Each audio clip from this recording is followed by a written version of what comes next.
Drink your coffee, read your sports, listen to the Dream Report. Let pour. Rokeback is dead. Volvo CE just officially pulled the plug on it. And if that wasn't enough for you, Mack just announced they are retiring the Pinnacle after over 20 years on the road. 2 major nameplates gone in a single month. So what happens to residual values when a brand goes dark? Spoiler alert, it's not pretty. And if you're still using the same depreciation curves you were using last month, you're already behind. This is Monday morning, March 30th, 2026, and this is the Dream Report. I'm Marcus. And I'm Dana. Let's get into it. Before we get into the autopsy of dead equipment brands, let's take a quick look at the people writing the checks. The ELFA Monthly Confidence Index just took a massive hit. It dropped 6.6 points in a single month, falling from 67.6 in February to 61.0 here in March 2026. That is the equipment finance industry collectively clearing its throat and tugging at its collar. They're getting nervous. But don't mistake caution for a frozen market. Ritchie Bros just moved over $265 million of iron down in Orlando in a single auction. So there is absolute market depth. Buyers are there. They are, but the lenders funding those buyers are going to scrutinize your appraisals a lot harder. Look at the SBA 7A loan data. They hit $46.5 billion in fiscal year 2024, which was up 12% year over year. There is a staggering amount of equipment-backed lending circulating right now. Right, which means when banking confidence drops, review standards tighten. Appraisers expect your bank clients to ask a lot more questions this quarter. They want to know exactly what collateral they're holding, and they aren't going to accept because I said so as a methodology.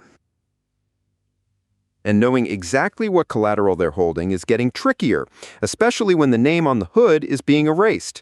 Let's go back to our top story. Volvo CE is shutting down the Rokeback articulated hauler brand. Production officially stops in the second half of this year, 2026. Volvo cited rising operational costs and global trade challenges, which is corporate speak for, this isn't making us enough money to justify the headache. Exactly. And for an appraiser looking at a late model Rokeback hauler today, this is what we call a residual value cliff event.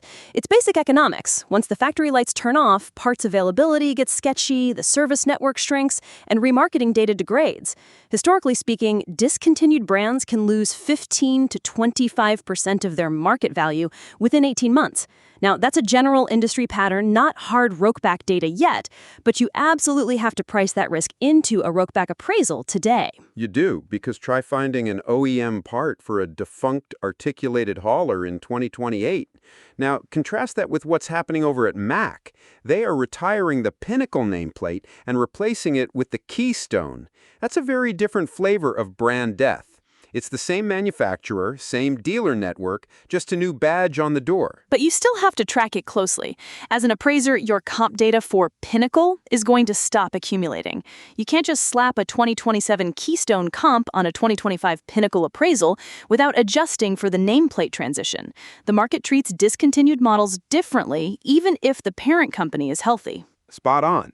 Now, let's talk about where these machines actually live, because the markets themselves are completely splitting in half. If you're looking at construction equipment right now, the numbers are grim. Used construction equipment auction values are down approximately 18.58% year over year. But if you step off the job site and onto a farm, it's a completely different universe. According to Machinery Pete's March 2026 data, used farm equipment values are sitting at historic highs, and auction volume is actually up 5% year over year. This isn't just a market slowdown, it's a massive bifurcation. Deere, CNH, and AGCO are all bracing for low North American sales of new equipment in 2026, according to Manufacturing Dive. Because new iron is slow and expensive, supply on the used market is incredibly tight. Farmers are holding on to their tractors longer, which means fewer trade-ins hitting the lot. So used ag iron climbs while construction iron drops. The main takeaway here for appraisers, you cannot use one market's baseline sentiment for the other anymore. If a lender asks you, hey, how's the equipment market doing? The only correct answer is, which one? Your ag comps and your construction comps are telling two completely different stories.